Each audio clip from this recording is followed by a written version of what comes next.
Bismillahirrahmanirrahim. Qala mu'allif qala sallallahu alaihi wasallam. Dari Syekh radhiyallahu anhu man tahaqqaqa bil 'ubudiyyah.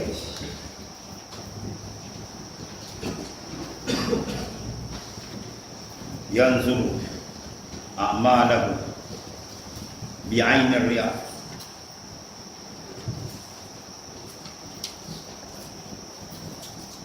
Wa ahwalahu bi'ainid da'wah wa aqwalahu bi'ainil iftira. Man tahaqqaqa, barang siapa yang tahqiq, yang mantap, bil ubudiyyah,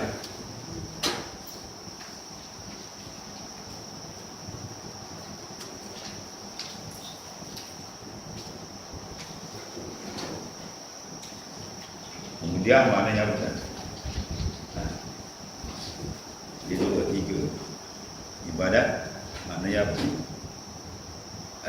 antak mudah hakikat antak salat. Adapun makam hakikat kata antashhadu, ini makam hakikat, makam ubudiyyah.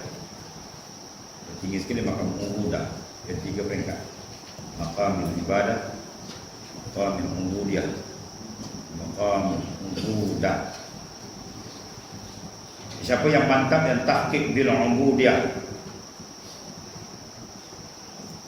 jawari yang zuru a'malahu, melihat ia akan segala amalnya, bi'ainir riya'i, bermakna dia tidak pernah memandang amal itu cantik, sentiasa dia berwaspada, ya, menjaga-jaga dan merasakan amal ini termasuk riya, tidak antara orang yang tahqiq.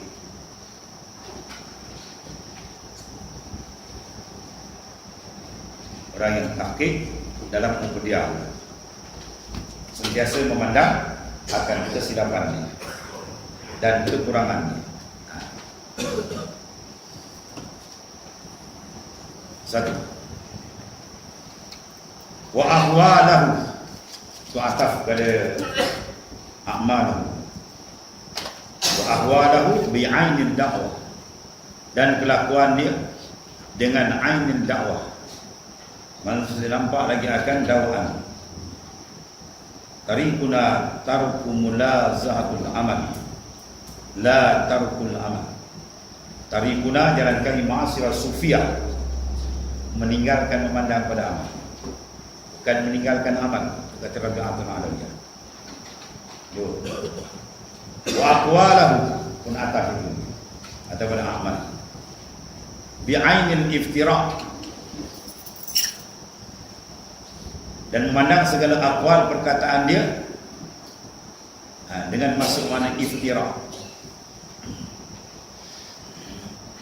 Barang siapa tahqiq, terjemahan itu, barang siapa yang tahqiq dengan maqamil ubudiyyah, menilai ia akan amal itu ainur riya, dan halnya ainun dakwah, dan perkataannya ialah ainun iftira.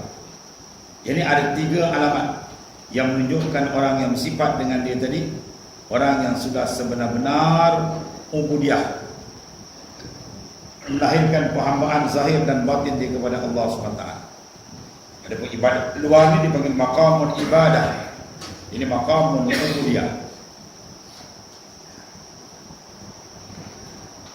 Tanda dia pertama, orang yang menilik kepada segala amalnya itu ain riya, ya, mana dengan seamal itu masih lagi ada penyakit, ada maknanya illah, ada penyakit lagi. Dia tak pernah mentaksinkan amal dia tadi, tak pernah pandang amal dia emas, dia buat ni okey, selesa dalam, ya, cantik, itu bukan pandangan dia, ya. Pandangan dia sentiasa memandang kekurangan. Itu tanda warna jadi baik. Iza aradallahu bi amri khairan faqahahu fid din wa zahadahu fid dunya wa bassarahu yubah. Yang ketiga ni, wa bassarahu yubah. Bila Tuhan nak jadikan hamba tu baik, dalam hadis ini tiga. Faqahahu fid din, dia tafaqquh pada agama. Tanpa mendalami ulum syariah, ilmu Islam, tanpa minat ilmu Islam, dia takkan jumpa jalan Allah Subhanahu. Dia takkan jumpa. Dia mesti jalan pertama sekali ilmu. Al-ilmu imamul amal wal amal tabi'un. Ilmu itu merupakan imam bagi amal. Amal itu tabi' mengikut. Manfaat ta'lim ilmu waqt syabab fakabbir arba'an li wafat. Wallahi hayatul fata bil ilmi wat tuqa idza lam yakuna la tibar bizat. Qala al-Imam Asy-Syafi'i radhiyallahu anhu. Kata Imam Syafi'i kata, siapa yang luput menimba ilmu, yang menimba ilmu, bukan menimba sijil, menimba ilmu. Ilmu itu yang penting. Tak ada sijil pun ada ilmu, tak ada masalah. Jangan sijil berjera-jera, ilmu tak ada. Jadah ni. Ilmu itu disuruh oleh Rasulullah. Siapa yang luput menimba ilmu waktu muda dia, maka takbirkan bagi dia 4 takbir, kata Imam Syafi'i. Ya, sebab mati. Macam orang mati lah. Orang tak ada ilmu ibarat orang mati. Dia tak ada kekuatan. Kalau badan tak ada antibody, datang apa pun dia tombang. Pengaruh ni tombang. Tak ada mampu bertahan. Hati Imam Syafi'i kata, barang siapa luput untuk ilmu, maka takbirkan bagi 4 takbir. Ya, diwafatikan mati. Wallahi hayatul bil ilmi wat tuqa. Hidupnya pemuda tu mesti ada ilmu dan bertakwa. Iza lam yakuna, dua-dua ni tak ada ilmu pun tak ada, takwa pun tak ada. La tiba zati, apa pun tak hasil lagi. Tidak ada iktibar bagi zat dia. Mana waktu tidak ada guna ada dunia, apa hang tak guna. Sebab menyemakkan dunia sikit. Ya, makan tidur, kerja makan tidur. Itu lembu kebau boleh buat. Ayam bitik pun boleh buat. Ya, kalau sekadar pergi kerja, belajar cari kerja, dapat kerja makan, tidur, kumpul harta, banyak duit, itu makna orang kafir pun boleh buat lagi handal daripada kita. Bukan itu ukuran dalam Islam. Islam ukur takwa. Inna akramakum indallahi atqakum. Semulia-mulia kamu sia ta'ala, orang yang lebih darajat takwa, menjaga iman dia, menjaga akan kedudukan dia dengan Allah Subhanahu wa taala. Maka di antara menjaga dia kena berhati-hati. Kita menjaga pohon kayu ataupun pohon-pohon tanaman kita. Kita kena sentiasa bimbang. Ada ulat ke? Pokok ni ada ni ke? Kita dah siap racun dia, siap. Sebab tu sebagai penjaga-jaga. Begitu juga racun bagi amal, riak tu racun dia. Sebab di antara orang yang kata masuk dalam maqam ubudiyah, dia sentiasa berjaga. Dia tak sedap diri. Itu yang pertama. Yang kedua, wazah ada fid dunya. Hati dia kumpul dengan dunia. Dan yang ketiga, yang kita bincang, wa basarahu biubah, Tuhan buka ya, mata hati dia memandang akan keaiban. Ini aib. 3 keaiban dipandang. Iaitu sifat orang yang dikatakan duduk dalam maqam yang ubudiyah. Bukan dia berbangga-bangga, ya. Hebat dia, ilmu dia beginilah muamalah, bukan. Tuhan tak batang dalam ibadat. Pertama, orang yang menilik segala amal ni tadi ainur riya, sebab demikian itu ketiadaan redha ia daripada nafsu ni. Bila dia berjaga begini, dia tuduh nafsu dia, maka dia akan tidak akan redha dengan diri dia, dan dia itulah asal ibadat. Dalil firman ta'ala, wa ma ubarri'un nafs, wa ma ubarri'un nafsi innan nafsa la'ammaratun bis. Itu kalam Nabi Yusuf alaihi salam. Ya. Dan tiada aku lepaskan daripada diriku. Aku tidak maknanya lepaskan diriku maknanya sedap, rasa dah baik, tidak. Sebab innan nafsa la'ammaratun bisu, semuanya nafsu menyeru ke arah kejahatan.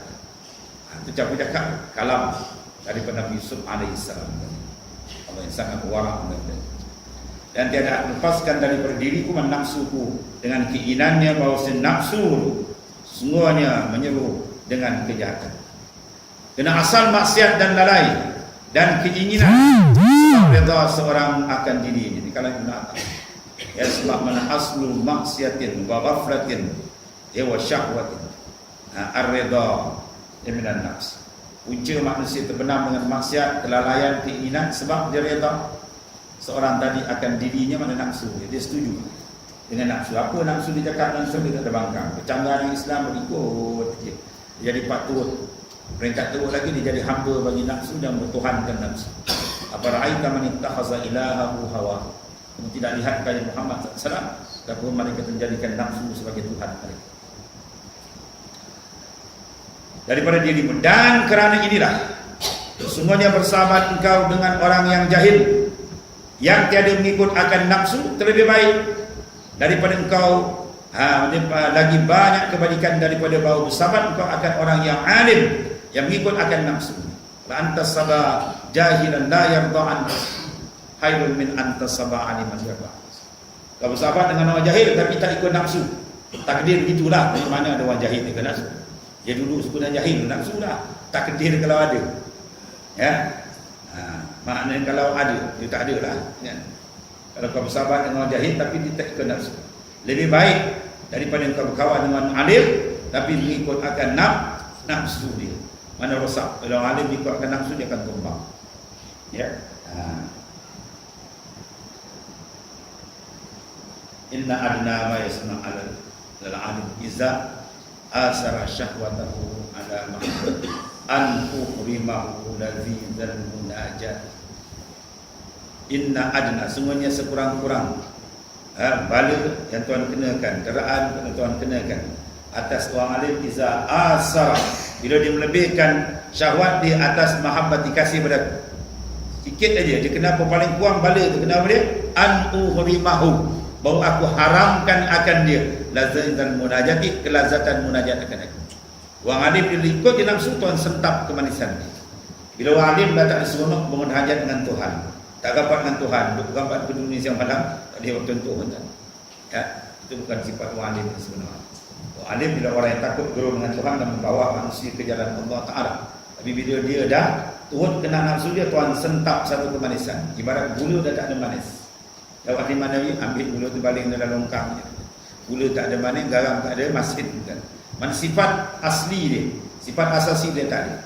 Sebab alim sifat dia asasi dia gerun, makhafatullah tu kena dia. Sebab tak dalam Quran, ya, innama yakhsyallaha min ibadihi ulama. Semua yang takut akan Ta'ala ialah ulama. Mana sifat ulama tu dia takut ke Tuhan. Lazim dia bertakut ke Tuhan, dia akan buang dan menepikan tuntutan nafsu liar dia. Itu tanda dia. Sebab daripada ayat ini ulama buat kaedah man lam yakhsyallah falaisa bi'alimin. Siapa yang batin hati dia tak gerun dengan Tuhan, falaisa bi'alimin, itu bukan orang alim yang sebenar. Ya. Waktu Tuan Guru Siti Rashid kita bukan alim betul, itu alim betul. Itu alim betul.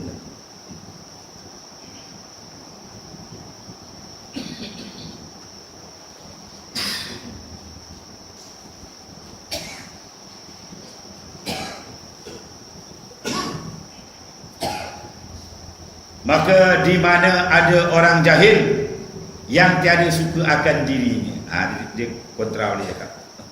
Dia kata orang jahil tak ikut nafsu, mana ada. Tapi kalau takdir kalau ada orang jahil, kita ikut nafsu.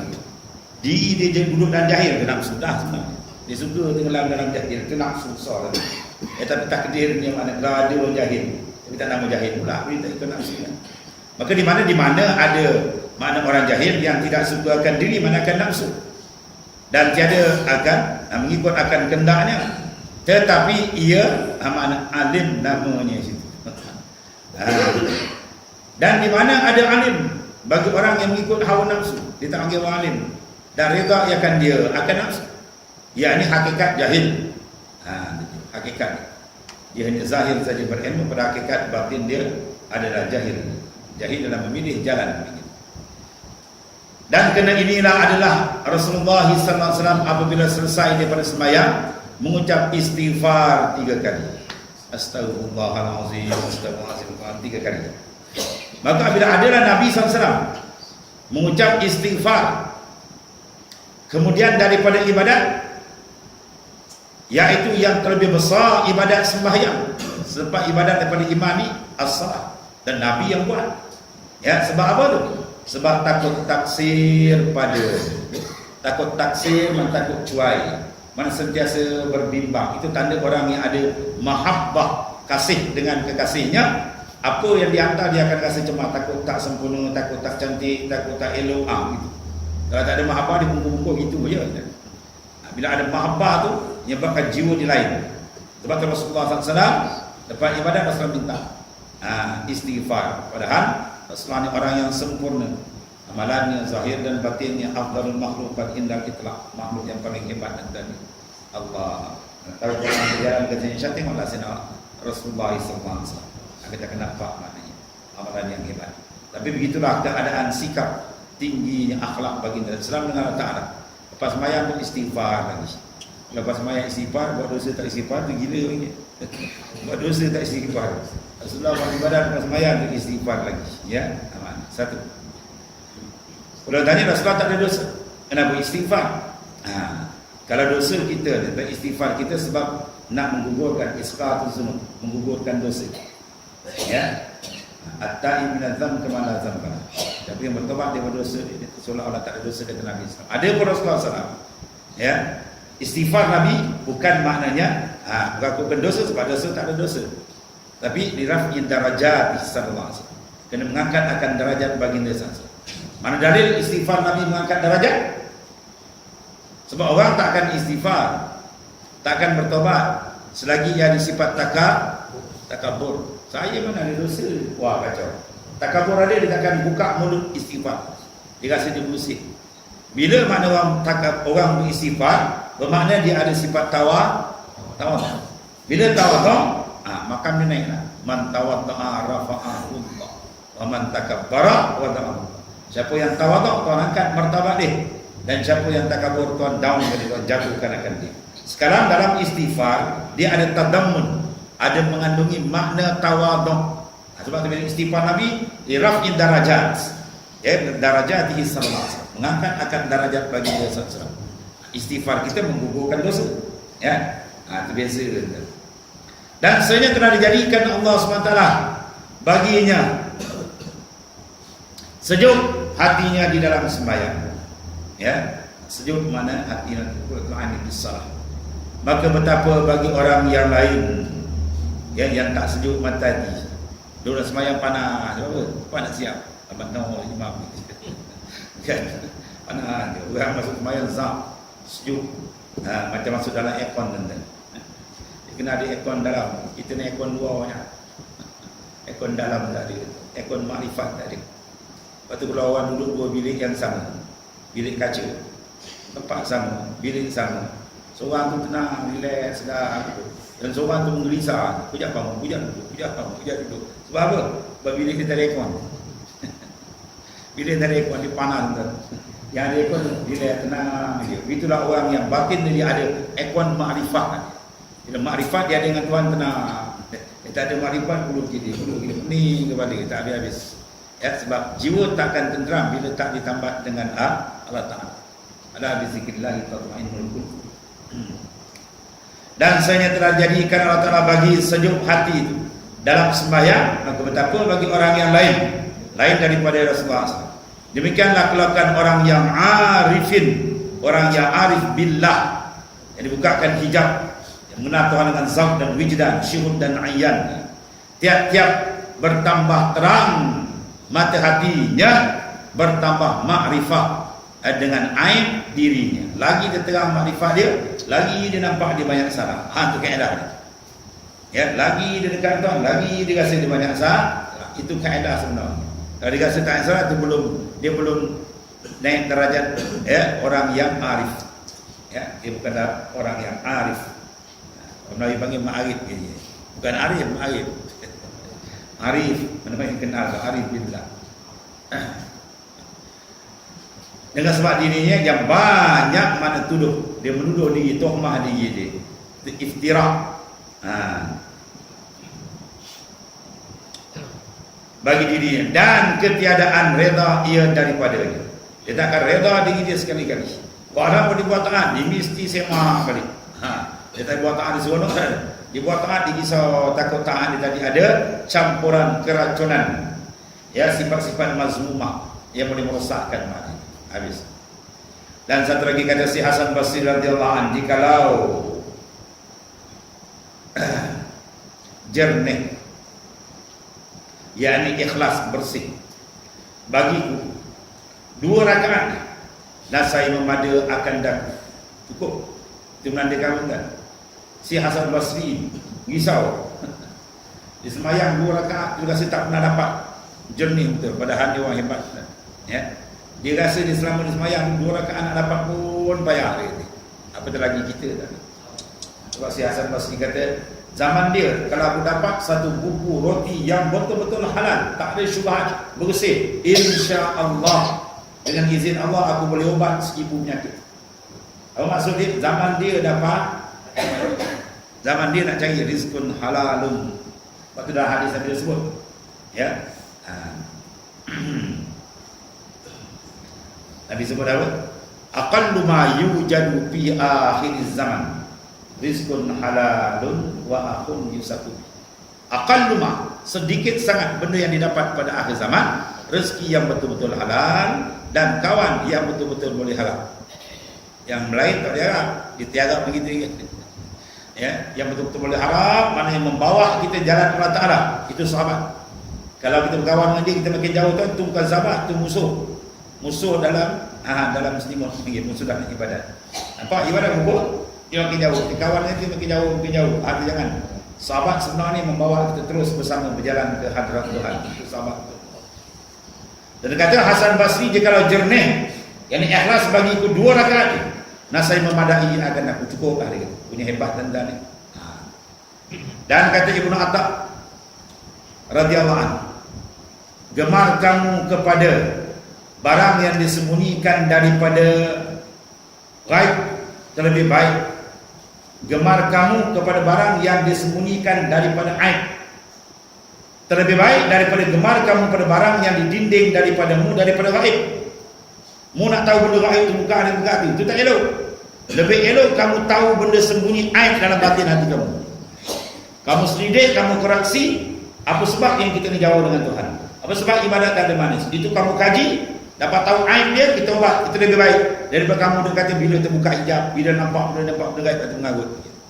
Ya, kita pandang maknanya keaiban diri kita, itu lebih baik. Sebab dia masuk dalam makna hadis Nabi SAW, wa bassarahu yuba. Dan orang yang seronok dengan pujian orang kadang zahir dia, sedangkan dia tahu batin dia masih jauh dengan Tuhan, itu orang paling jahil. Ajhalun nas man taraka yaqina ma indahu bizanni ma indan nas.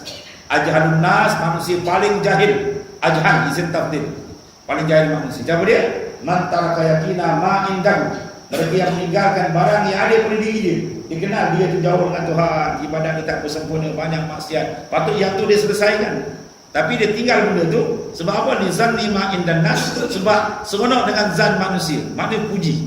Manusia puji kita, bukan yakin. Itu taraf zan. Taraf dia yakin zan, sebab dia tengok luar dia, dalam dia tak tahu. Jadi taraf dia zan. Yang yakin kita sendiri kenal siapa diri kita. Patut diuruskan benda yang dia yakin, membersihkan dalaman dia dan kedudukan dengan Tuhan. Ini tidak. Dia seronok dengan pujian orang. Orang puji sengih sikit. Zaman ulama kata najis yang keluar daripada perut engkau ni cukup wangi, dia sengih lagi. Ada kentut wangi. Makna ada najis bau wangi. Jadi orang puji kita tadi dia seronok. Itu menandakan kejahilan yang amat, ya, amat dahsyat. Allah. Maka adalah karamat itu pada orang yang awam yang telah mencarikan adat. Ya, amrun khariqul lil adat. Pekerjaan mencarikan adat. Orang masak pakai api, dia masak tak pakai api. Ya, ambil nasi tak terpiuk punya lagi, dia masak. Hebat ni. Itu orang lihat tak heran benda tu. Itu orang awam dia suka lah benda pelik-pelik. Sebab dia jadi hamba pelik. Orang nak jadi hamba Tuhan bukan hamba pelik. Ya. Itu bagi orang awam dia seronok. Yang ni banyak perangkap orang. Yang dia tengok benda pelik dan benda orang, dia tersangkut kat situ. Mencarikan adat seperti berjalan di atas air.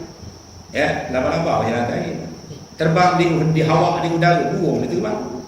Ya, dan pada orang yang khawas menukar sifat yang cela mazmumah dengan sifat kepujian mahu. Ini kalau bangsa. Seorang boleh tukar sifat mazmumah, dibuang, dia pakai sifat mahmumah. Hati lalai dibuang, dia dihadir hati dengan Tuhan. Contoh.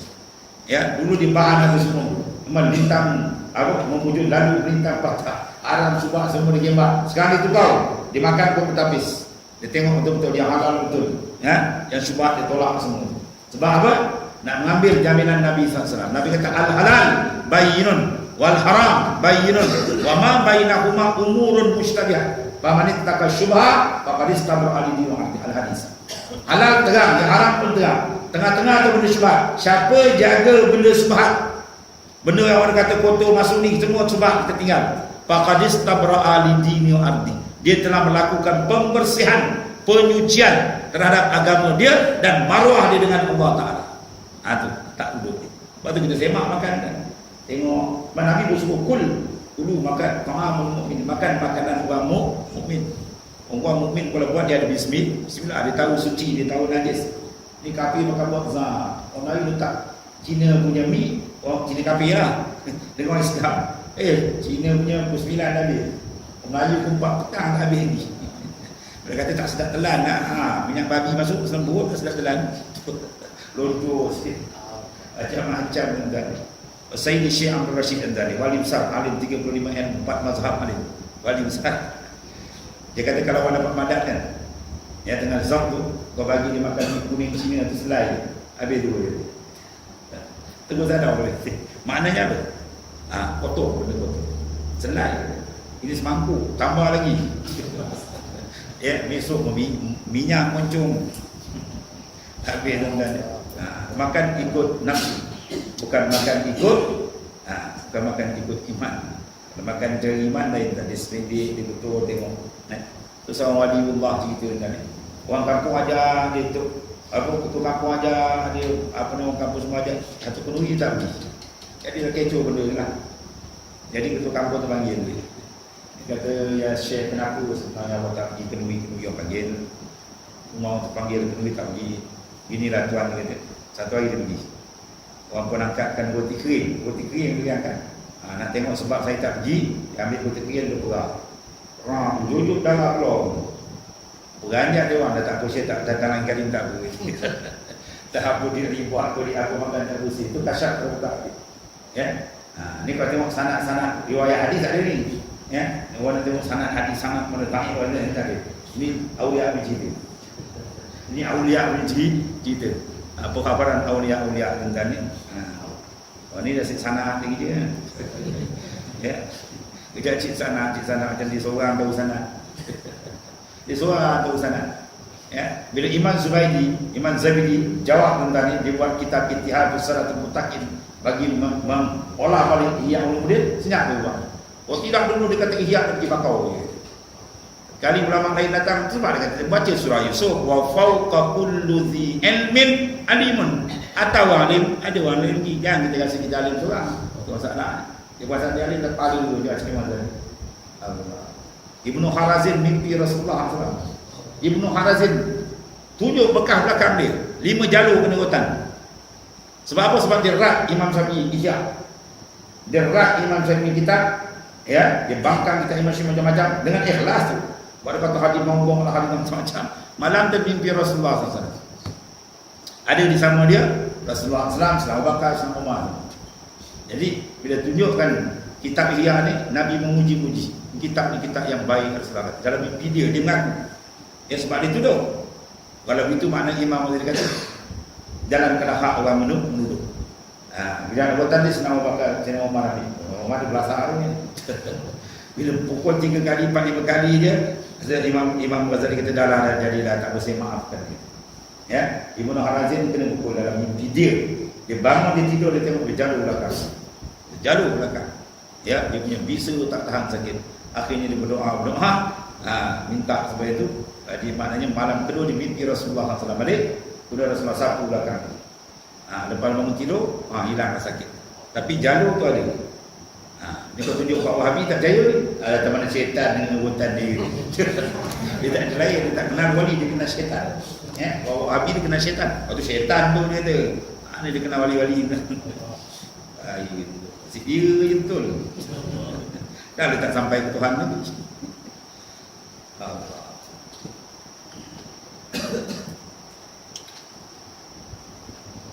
Atau karamat besar dapat keluar daripada sifat mazmumah tukar kepada sifat mahmudah, itu karamat yang baik, itu karamat yang lebih, itu karamat ma'nawi. Bukan karamat hissi nampak meloncat dan lantai tak ada pun tak apa ya. Habis.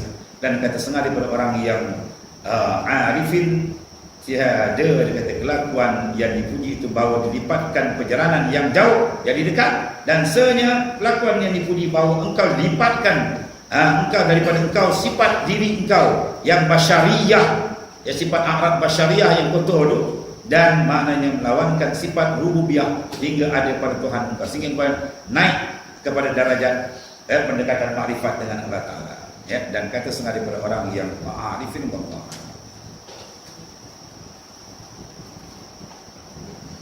Bismillahirrahmanirrahim. Sayyidina Muhammad